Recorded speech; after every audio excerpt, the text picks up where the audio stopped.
All right, you're live on Facebook. Hey, good morning, Facebook. This is Jim Blythe. Joining me, Captain Marc Liebman. What a great man, a great author, a SAR rescue pilot during Vietnam. And I got to tell you, you're in for a great show this morning. And I'll quit using great. We'll go to something else. So we're going to start here in just a second. This is your Veterans Impact Show. We're right with you now. Welcome to the Veterans Impact Show, where we continue the mission of highlighting veterans and service organizations who continue to serve our community and our nation. We're brought to you by Fairway Independent Mortgage and Lone Star Wealth Strategies. Don't worry, retire happy. Welcome aboard.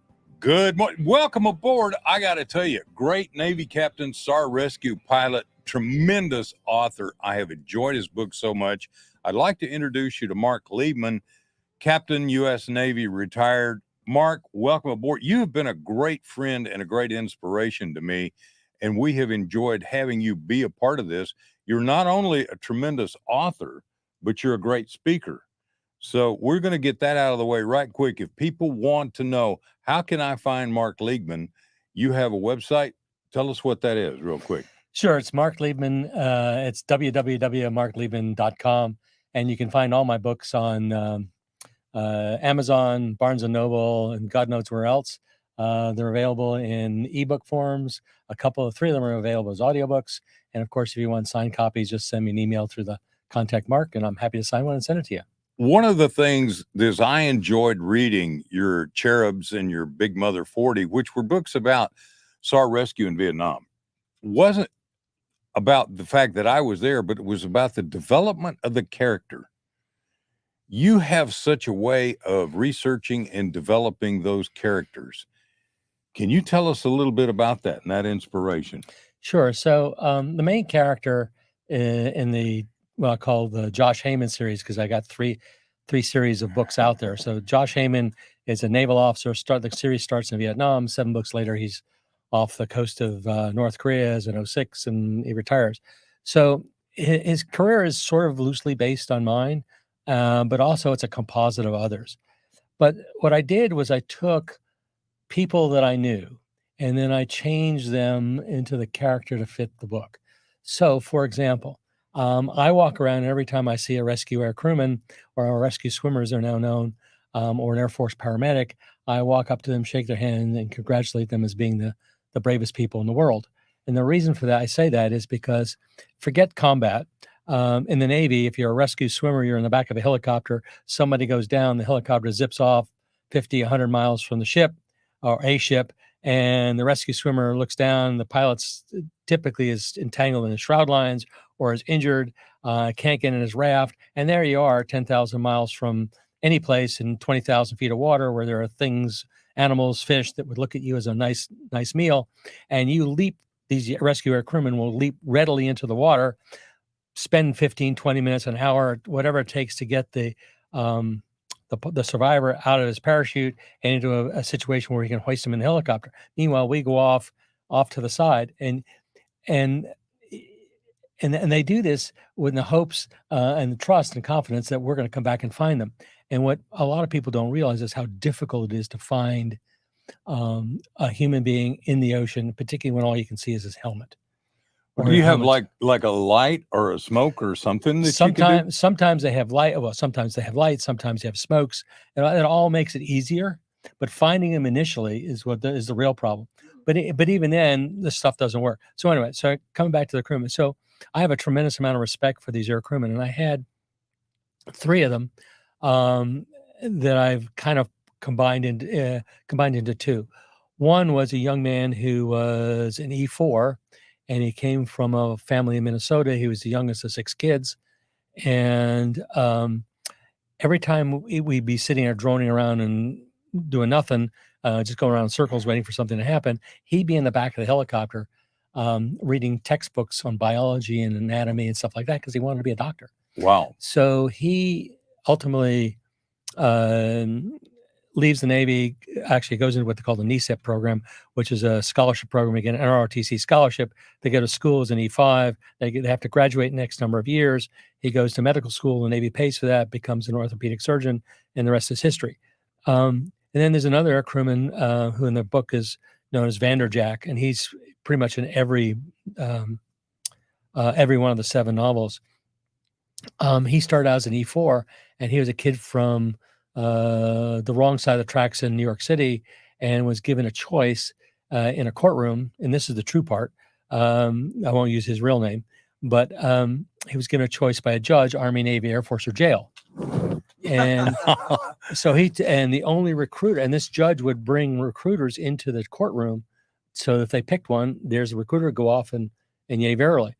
And so the only recruiter in the room was a Navy recruiter, and so he becomes an avionics technician.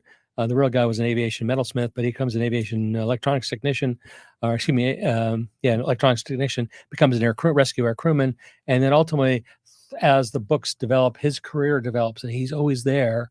And again, it's way of my trip. Providing tribute to the enlisted people, particularly those who support us who fly airplanes and helicopters, because without these young men, and I use the word, I should start to say kids, because typically they're 19, 20 years old, and if they do something wrong, you die. It's as simple as that. Well, I got to tell you, I can relate to that because my last tour on the Oriskany was with HC-1, which was exactly what we did, was helicopter rescue. And I was not an air crewman. I had the opportunity to do that, but I really wanted to go back to college. And I thought, well, that's going to keep me because I've got to do so much more training. Big mistake that I made because I would think I would have really enjoyed it. One of the big things was when you were talking about out there in 10,000 miles from nowhere in 20,000 feet of water. Well, we had an incident just off of the San Diego coast where the tail rotor drive shaft went in a training mission. So one of the things is not that you can't just find the guy, because sometimes you're pretty close or sometimes you can, but sometimes bad things go wrong to good aircraft. And there's other things that you and I have talked about with that hooky took that we had was the clamshell doors. And if it rains out there, man, your instruments are gone. Yep. So there's so much to that is totally out of your control. And if you're in the water, and you're trying to get a guy out of the shroud lines, and you're trying to, and many times they're unconscious or badly hurt. And then there was a bunch of them, you're talking about going in the water with HC-1, there was HC-7. So if you went down in country, they went after you and they were armored. Well, yeah, armored is a loose term. We had some armor plate, we had a minigun, and we had a M60. And then we had the personal weapons. Unlike the Air Force, which sent an armada in to pick people up, the Navy sent one helicopter alone, and I like to say unafraid, but scared to death. But the combat side adds another dimension, and it adds a more fear because of the possibility of getting shot down. But the physics or the actual process of the rescue is the same. You just have to do it faster. And again, most guys, when they eject, they're trying to save the airplane, get it to a safe location, and the airplane may or may not be under control, or it may be on fire, or both. So quite often when they eject, the airplane's not straight and level. Right. Okay.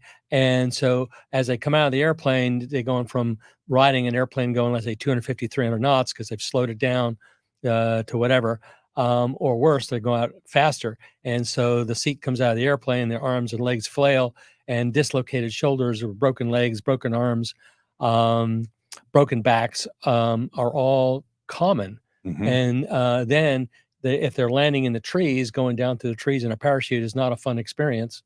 And so this gets into another one of my favorite topics, is about a lot of the guys who probably are missing when we saw the chutes, we saw them go into the trees, but either they were injured or killed, or when they were injured or incapacitated, something being an animal or a snake or whatever finished it, or they just died of their wounds or their injuries.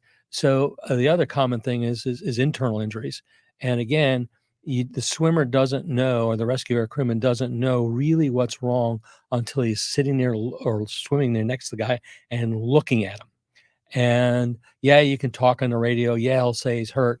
But again, you don't know. And in some cases, backs are the hardest Mm-hmm. because you gotta figure out a way to put them on a backboard, which can be entertaining in the water or just on land. And then you have to get them up without you got them strapped to the backboard strapped to the or clipped to his harness and then clipped to the hoist.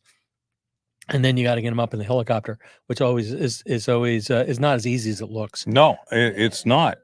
And my hat's off to it. There was a rescue crewman that would trained our rescue crewmen in my squadron, and I found out we all got called in, and they said he's leaving because he just got the Congressional Medal of Honor. Who was that? I can't remember the guy's name, but he actually went down in Hanoi and got a guy out. And he was shot like umpteen times. And of course, part of the problem was they didn't have enough gunpowder in their rounds. So the rounds were hitting him, but not tearing him up. But he was hit a bunch of times, and he was a great friend. You know what year this was? You remember? Well, I was there. That was in 1970. So he was our trainer and leader, rescue crewman, and then was relieved in 1970. So whatever he did happened in the late 60s.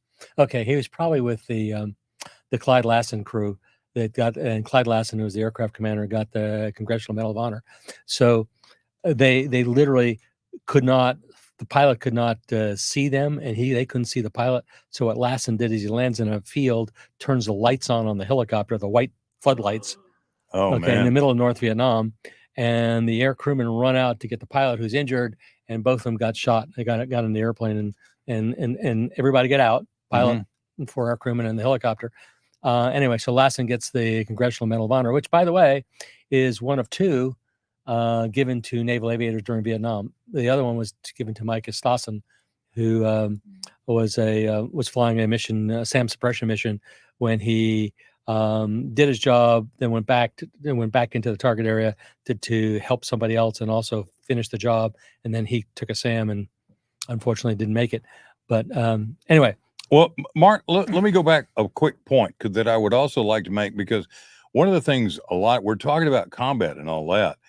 But when you talked about within your story, the crewmen going through the NESEP program and going to Naval ROTC, the flight surgeon that we had for my squadron, VA 163, was one of those young men. What was his name? I don't know. I wish I knew, but he basically came from a very troubled background and went into the Navy to get away from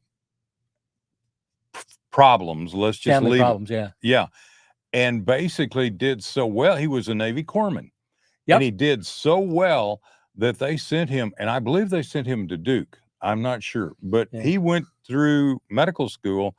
And then what I heard was, and I don't have any way of verifying this, he went to Balboa Naval Hospital in San Diego to do like his internship and residency. Well, he decided, and he got a job working in the San Diego community hospitals, triage, ER, and all that. Work, And the guy became known as the #1 triage surgeon in the Navy. And then he requested, because we had such a high casualty rate, and we had a Lieutenant Denny Earl that took a round through his leg and his foot and basically got the aircraft back aboard the Hancock. And it was a mess. I mean, he was in bad shape. This doctor worked on him for hours.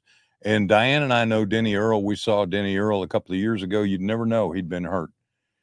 That guy was that good. And this is one of the things that I wanted to make a point about: the Navy's education, the Navy's opportunities for education is unbelievable. Yeah. This is also a personal story. I have a step grandson who is enlisted in the Navy because he didn't want to go to college. He's now in IS-1. I have a grandson who is going to boot camp on August 10th. All right. How great. Mark, when we come back, I want to get more into some of your books and some of your books that you're working on that we were talking about. So everybody, you got to stand by. This is an adventure series that's going to make a cliffhanger of a program for you. How about that? cliffhanger jumping out of perfectly good helicopters and trying to bridge the gap there. Okay, sorry. Hey, Chuck Wright couldn't be here with us today. He is involved with Marine Corps League in a program. I miss him dearly. He wishes he could be here, so he'll be back next week. This is Veterans Impact Show, and we want to say a special thank you to the AUN Network and the DBTV Network, and to my company, Fairway Independent Mortgage.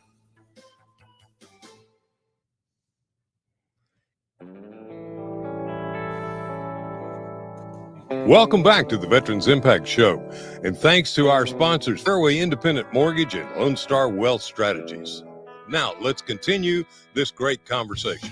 Well, I don't need to reintroduce, because I think everybody knows, having watched our program, Marc Liebman, author, Navy, SAR rescue pilot, amazing man.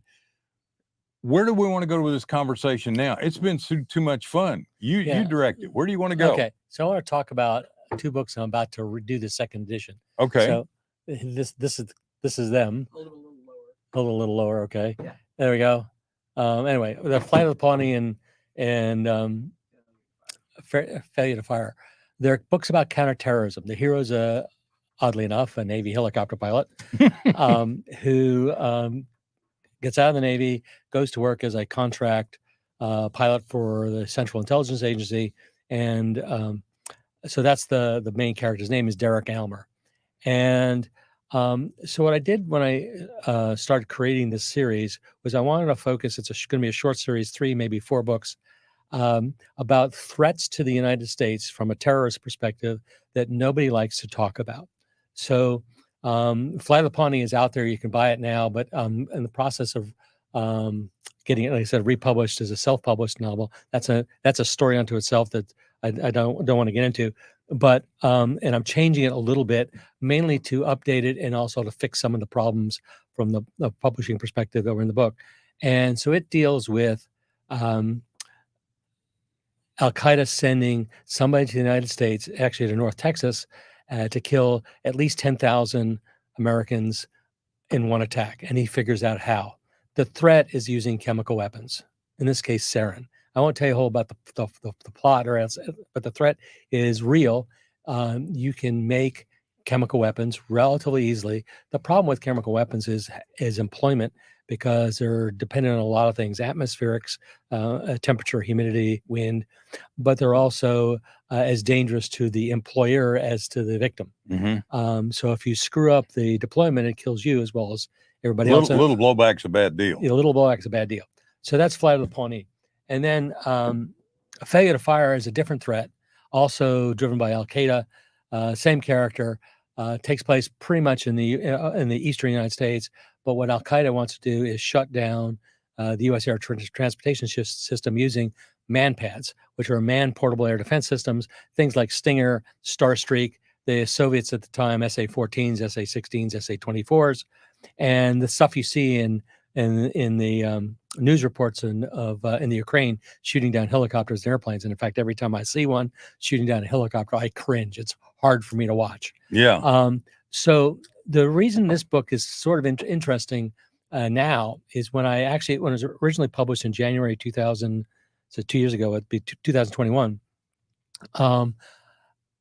I based the plot on a report I found that I found that the FAA did with Federal Express and DHL about putting countermeasure systems on their cargo aircraft, because by this time FedEx and DHL had several shot at and hit. Thankfully, none of them crashed, or at least killed people. Were shot at by these missiles, and in foreign countries. Correct. Okay. Not in the United States. Not in the United States. Correct. And in fact, when you read the study, I actually looked. It's in Wikipedia now. There are like 60 of these attacks before 2017 when I started, or 2019 rather, when I started writing the book. So there's been more since. But my point is these manpads are really simple. They're all over the world. The Soviets, the Chinese, and the U.S. and the Brits and the French have produced thousands of these weapons. We gave a bunch to the Fedayeen and during the Afghan war against the Soviets. And a lot of these are out there. The difference between the U.S. or NATO-made manpads and those are the Soviets and Chinese, is we put in the software a kill date. In other words, after such and such a date, the weapon can't be fired. It won't function. You have to go in and change the software, which is hard coded into the weapon. So anyway, so the bad guys get hold of these things and they smuggle them into the United States and want to shut down the U.S. air transportation system. The point about this is that 2 weeks after the book came out in January 2021, FedEx announces to the world that it has gotten approval from the FAA to equip all its airplanes in its entire fleet, starting with those deployed in certain parts of the world, with these directed infrared countermeasure systems. So in the book, there's a synopsis in the back of the study. I've got a redacted version of it. But the point about this is that I was a business consultant for years, and I flew 150, 200,000 miles a year getting on an airliner, and you are totally defenseless. The only airlines in the world that have these countermeasure systems are Israeli-based. They're required. And the cost to install it is relatively inexpensive. It's about 30 cents per this is $2,002. That's a fascinating discussion to talk about. How do we protect ourselves? How do we also support the kind of protection we need? So we're going to be right back. Veterans Impact Show is here for you with Marc Liebman. We'll be right back. Welcome back to the Veterans Impact Show. And thanks to our sponsors, Fairway Independent Mortgage and Lone Star Wealth Strategies. Now, let's continue this great conversation. I'm having too much fun. Marc and I were in the Navy about the same time. He was a SAR rescue pilot. My last tour was with the SAR rescue. And yet I have really, really enjoyed his books and his lectures. Again, go to marcliebman.com. Okay. And by the way, my wife helps him out with that information and his Facebook and et cetera as well. So you can link to marcliebman.com. You want to really get to know this guy, though, get to know his books. They're fantastic. And we've talked about your contemporary books, which I consider Big Mother 40 and Cherub's Vietnam era. And then now you were talking about Flight of the Pawnee. I got started on that book and I had to put it down. I was like, whoa. But one of the books I got into that really enjoyed was your Age of Sail. And the way you did the research and all that and developed the characters. Yeah. So my publisher, it's been about 4 years ago, at a lunch one day, sits down and we're having actually it was a dinner with my wife, my publisher, and the editor. And he says to me, he says, "You're a fan of Horatio Hornblower and Aubrey Martin and Richard Bolitho. Those are all series about the Royal Navy during the Napoleonic Wars. Why don't you? They're really popular. We've just gotten the rights to the Hornblower series from Forster's family, and we think he could write a really good series." And he says, "What do you think?" And I said, "Sure." It took me about longer to say that than what it actually the thought process. So he says to me, he says, "How long do you think you'll have the first manuscript?" And I said 6 months, which is typically about what I do. And if you look at this chart that's up there, as you can see, those are all my books, all 12 of them, I think. And you can see the rough timeline. And that's the most common question I get is, how long does it take to write a book? And the point about this slide is the research goes right up to the point it's actually released. But you can see over there on the right, the outlier, which is a Raider of the Scots Coast. And so I said 6 months, and 15 months later, I delivered the first manuscript. and that is a great book. I have thoroughly enjoyed it. It was became an Amazon bestseller. The third book in the series, Death of the Lady, is out. There's another one called Carronade. I'm gonna hopefully dump Last Battles into the publishing process sometime the summer, but I'm under contract for 6. He wants me to write more, and we'll see. So, I'm under contract for 7, and he wants me to write more. Anyway, the research of this, and my editor says to me, says, what you've probably done as you do this is you probably earned a PhD in early American history. Now, I write a blog on my website, and you can find it all kinds of places about this period from 1770 roughly to ultimately 1816, and I'm now in the early 1800s. And it's about stuff that you don't read about in history books, but it's all about significant things. And one of the things I learned, and this is just fascinating, is that the American Revolution is really the beginning of the emancipation of the American woman, because of the population of the colonies. Those are what we would call rebels. The Brits call rebels. We would call patriots. And into one time, roughly 40,000 males were either in the Continental Navy or the Continental Army.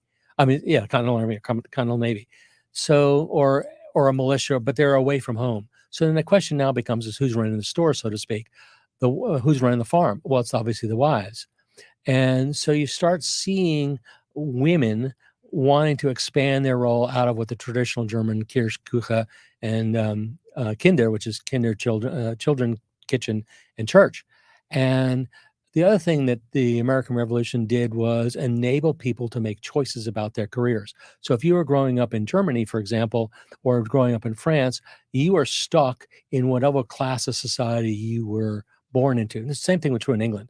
And it was difficult to rise out of that.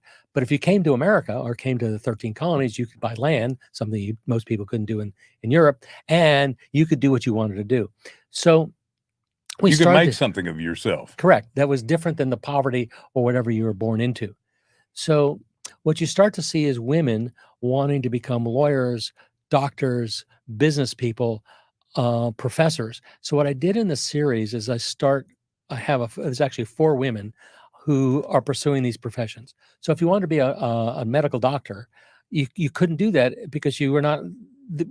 There was a medical school in the United States at the University of Pennsylvania, but you couldn't get in as a woman. You couldn't go to an English or German medical school because you're a woman. So how do you become a doctor? Well, you have to apprentice yourself to a doctor, and then you can get the title physician because you need to have a degree to be an MD. The same thing with if you wanted to be a lawyer. So I have a character in this book who apprentices herself to a law firm and ultimately passes the South Carolina bar.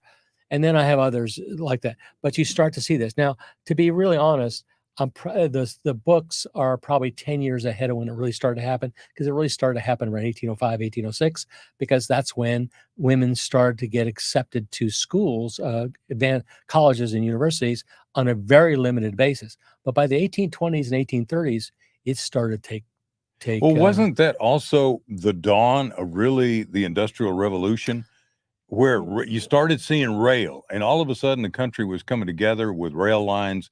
World was coming together. England developed yes, Jim, rails. You're about 20 years ahead of the story, but yes. Okay.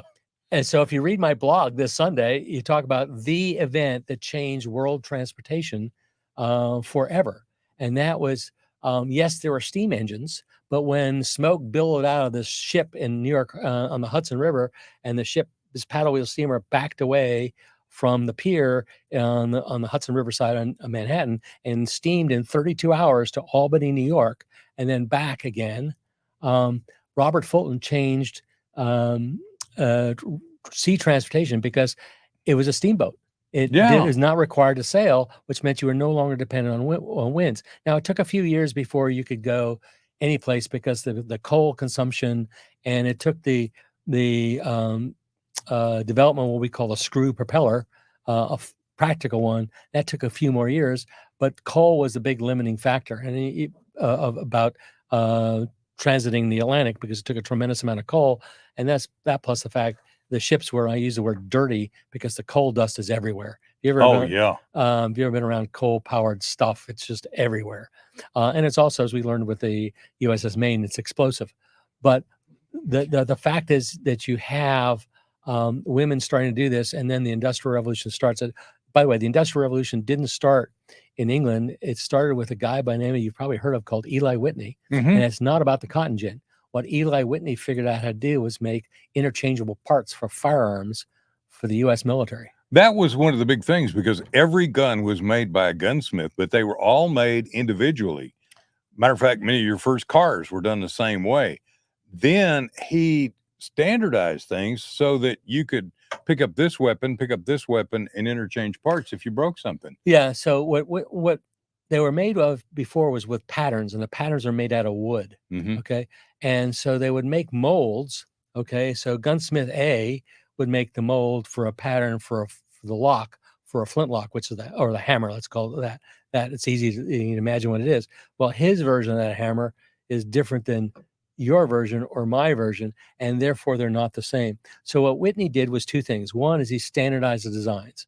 Two, he created drawings that enabled somebody else to convert his drawings to a pattern or to a mold. But he actually made a factory where he can spit these things out relatively fast, again, using steam power. So what steam power did is it enabled you to set up a factory that wasn't dependent on water power, because at that time you needed a fast flowing river to turn a paddle wheel, which would then turn things, or you use wind in Holland to use windmills to turn things like to grind wheat and corn into flour. So what you see in the beginning of the American Revolution, or not, the end of the American Revolution, is one, the advent of land, which attracted people. And I won't get into the growth that happened in that period. That's a whole nother conversation. But Americans, now that we're an independent country, we're free to innovate and do things, and they didn't have to deal with all the societies and I hate to use this word because my British friends will kill me, but it's all the peerages and the classes. And if you weren't born to the right family, you couldn't do this. In America, basically, if you had a good idea and you can make it work and you could sell it and sell it more than once, you were in business, and there was relatively no restrictions upon you. This was an age also of enlightenment, because you're talking about women who wanted to get into these professions. You mentioned medical and legal. There were other professions that women got into, for instance, managing the store. Yep. Running farms. There were many women that were actually running, the farm and getting this out. Yeah. So what happened was, families in those days were much larger than they are today. A family having 6 or 7 children was not uncommon. Why? Well, one is because a disease generally killed 1 or 2 before they got to become adults. But the other thing is you needed labor for the farm. Mm-hmm. And so let's say you're in Western North Carolina and dad dies, accident, Indian, disease, whatever. Okay. Who's going to run the farm? Mom's got to run the farm with the children. And so she has to not only do the physical labor, and the kids have to do the physical labor, but she's got to do the business side, which is selling any extra food that they generate to generate money to buy stuff, tools, implements. So that turns her into a businesswoman.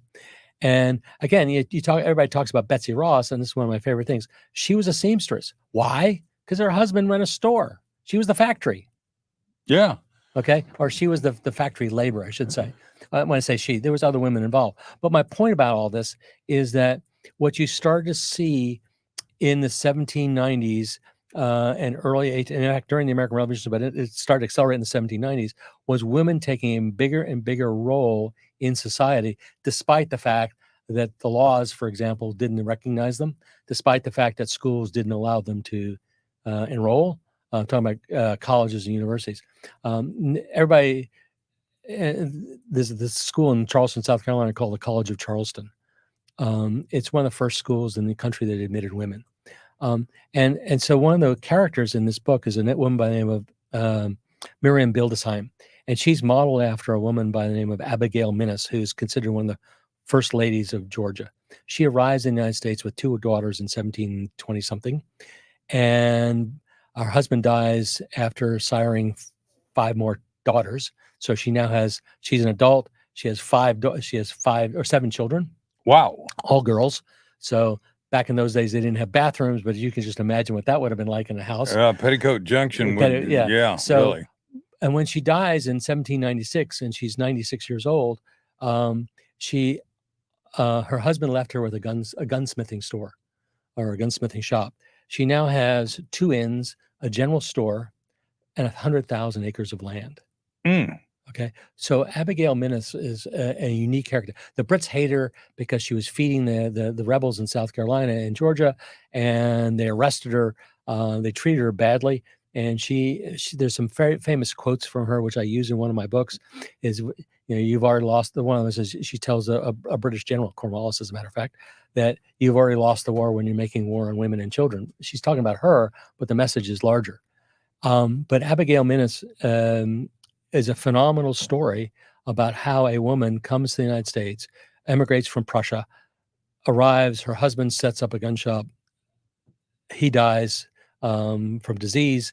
She's left with 7 children, and away she goes. And by the way, she never learned to write English or read English. She could Wow. she could speak, she could sort of read, but she did everything in a kind of a what my friends used to call Katzenjammer English. It's kind of a combination of English and German.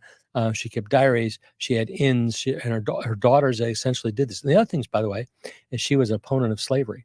So when she'd buy land from plantations, she would, once she took possession, she'd free the slaves. So in the book, there's this thing called a collective. It's Miriam Bildesheim's collective. It's collective in the Israeli version. So what she does is she buys the farms, and then she frees the slaves, gives them shares in the business, and says, okay, you're free to now work the farm. I'm going to buy your product, whatever you grow. You get to keep the profit. I'm going to take, or when I sell it, I'm going to take a slice off the top, but you get the bulk of the money. So what she's doing is she's turning former slaves into farmers, entrepreneurs. And this is one of the other things that Abigail Minnis did. So I took that research, so to speak, and I found and created this character called Miriam Bildesheim.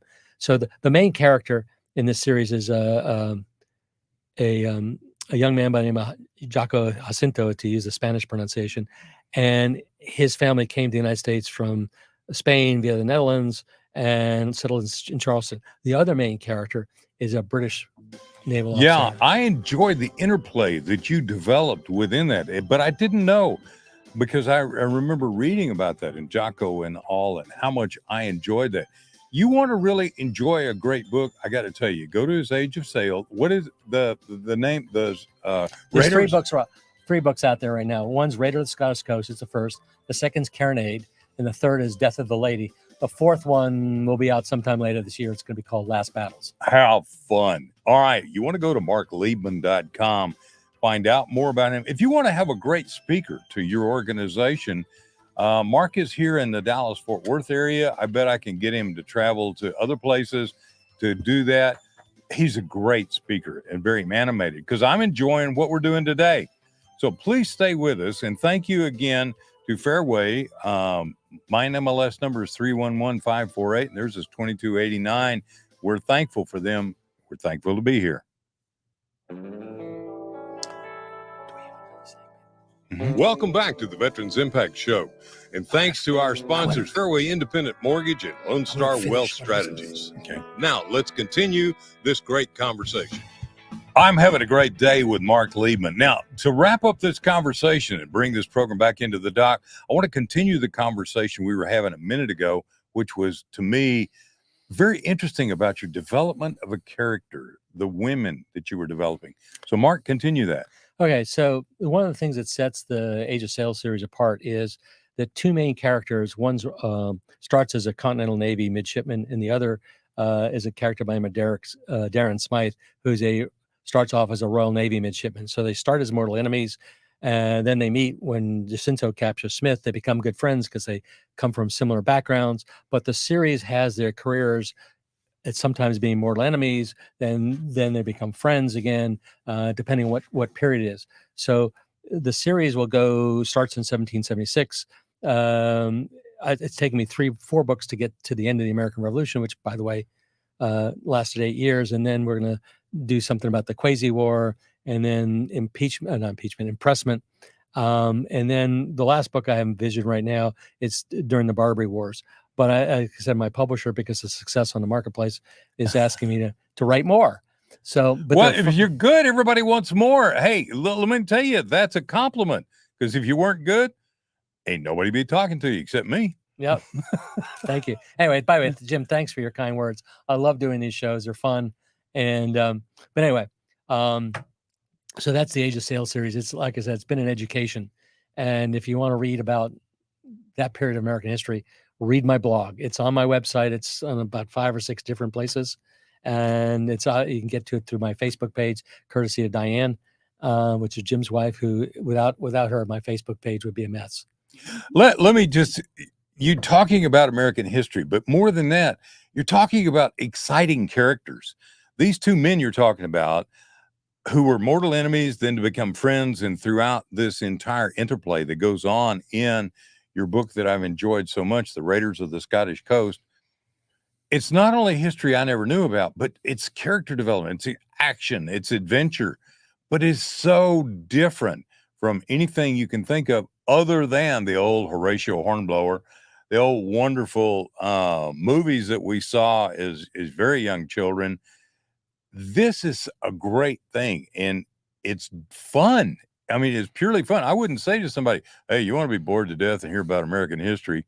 No, you want to really enjoy something and get a big charge out of it. This is the place to go. And so I want to thank you so much. And thank you again for inspiring us and talking about and showing your timeline. Again, we want people to go to markliebman.com. Your spell with a C, Marc. Yeah, Yes, thank you, correct. Diane. Because I've been doing it for so long. And Mark, I want to say, man, we're holding your wife in prayers because she's got to have some medical issues taken care of. And I think that's really important. And that we take care of everybody right now. We've got so many people who are hurting.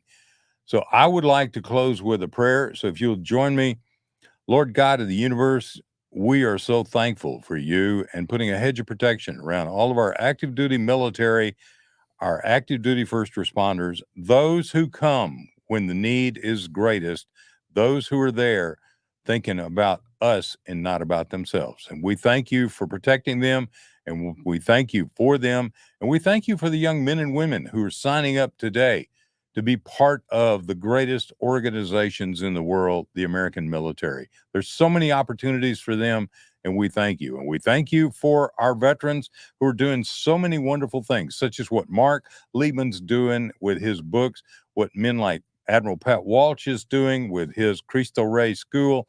There are so many things. We want people to know what veterans are doing in the community. And so we say, thank you, God.